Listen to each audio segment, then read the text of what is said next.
इस एपिसोड की शुरुआत में कोन्वोकाकू को दिखाते हैं जो अब पूरी तरह से तबाह हो चुका था। कबाने इंसानों को ढूंढकर उन पर हमला कर रहे थे। कुछ लोग हथियार लेकर आयरन फोर्ट्रेस के लोगों के पास पहुंच चुके थे। स्मोक बने मूमी पर बड़े बड़े कैनन से हमला किया जा रहा था। सिपाही मिलकर अभी भी कबाने को रोकने की कोशिश कर रहे थे। तभी सभी कबाने अचानक से रुक जाते हैं क्योंकि यहाँ अब इकोमा और कुरुसु पहुंच चुके थे। इकोमा के दिल से निकलने वाली एनर्जी उन्हें इसकी तरफ अट्रैक्ट कर रही थी। कबाने दोनों पर हमला करते हैं पर इकोमा अपने कैनन से और कुरुसु अपने कटाना से इन कबाने को आसानी से मारने लगते हैं। जो भी कबाने सामने आते दोनों मिलकर उन्हें मार रहे थे। यहाँ के सभी कबाने को मारने के बाद कुरुसु इकोमा को आगे बढ़ने के लिए बोलता है पर इकोमा की नजर धुंधली हो रही थी। कुरुसु उससे पूछता है इकोमा क्या हो तुम? इकोमा जवाब देता है मैं अभी कबानेरी हूँ। कुरुसु बोलता है अगर तुमने कभी मुझे जवाब नहीं दिया तो मैं तुम्हें प्रॉमिस करता हूँ कि मैं तुम्हें उसी टाइम मार दूंगा। दोनों आगे बढ़ने लगते हैं। इकोमा डॉक्टर की बातों को याद करता है।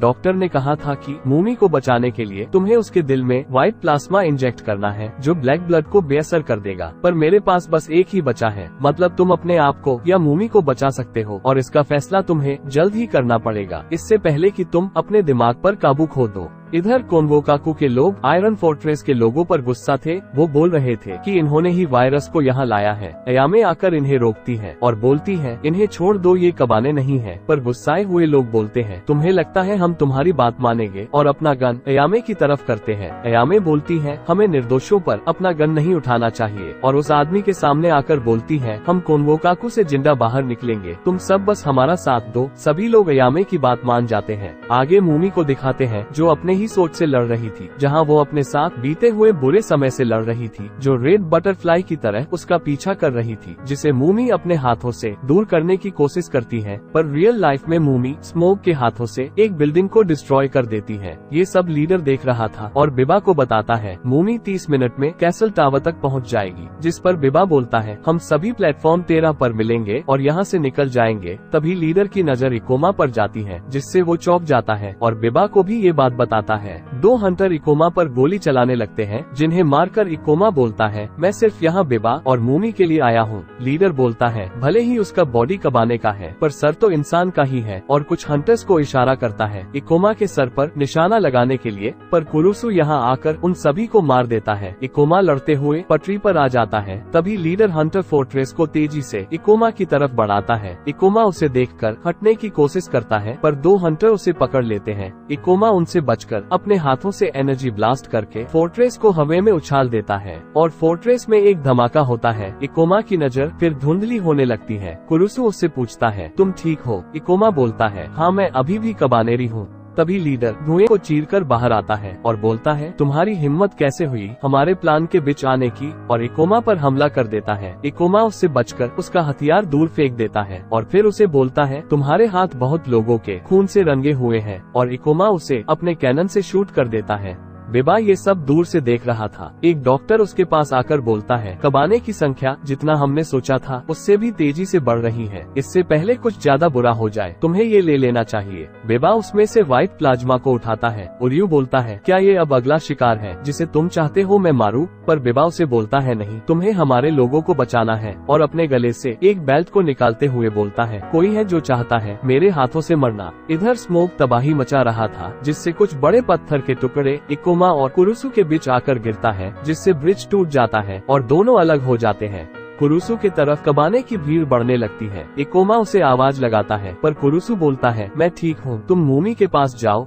इधर मूमी सोच रही थी मुझे जिंदा रहने के लिए और स्ट्रांग बनना है, मेरा कमजोर हिस्सा अब कभी बाहर नहीं आएगा। तभी इकोमा मूमी को उसके नाम से चिल्लाने लगता है, जिसे मूमी सुन लेती है। मूमी को जब पता चलता है कि इकोमा उसे बचाने आया है तब स्मोक कमजोर हो जाता है और नीचे गिर जाता है। इकोमा मूमी तक पहुंच ही जाता है और उसे ठीक करने के लिए आगे बढ़ता है, पर उसके सामने से बिबा चलते हुए उसके ही तरफ आ रहा था और फिर दोनों में लड़ाई शुरू हो जाता है। लड़ते हुए बिबा इकोमा से पूछता है तुम्हें देखकर लग रहा है तुमने ब्लैक ब्लड अपने अंदर इंजेक्ट किया है, ऐसा क्या है जिसके लिए तुम मरने के लिए भी तैयार हो?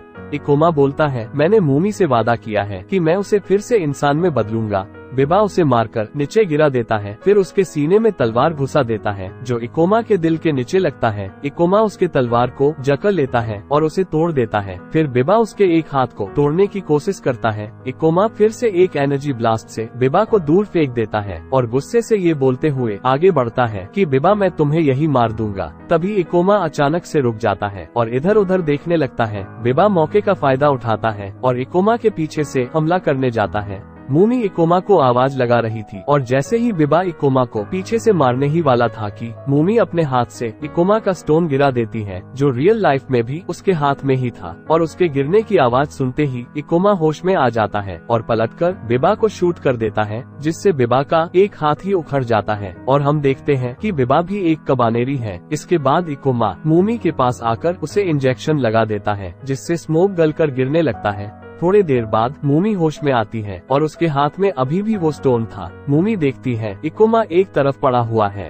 बिबा उठकर उसे शूट करने लगता है। मूमी उसे रोकने के लिए बोलती है। बिबा बोलता है उठो इकोमा, अभी तक मैं जिंदा हूँ, उठो और लड़ो मुझसे। मूमी आकर बिबा के सीने में तलवार घुसा देती है और बोलती है मैंने आपको रुकने के लिए कहा था, काश आप मेरी बात सुन लेते, और बिबा से माफी मांगती है। बिबा उसे उसके नाम से बुलाता है पर मूमी बोलती है नहीं, मेरा नाम होजुमी है।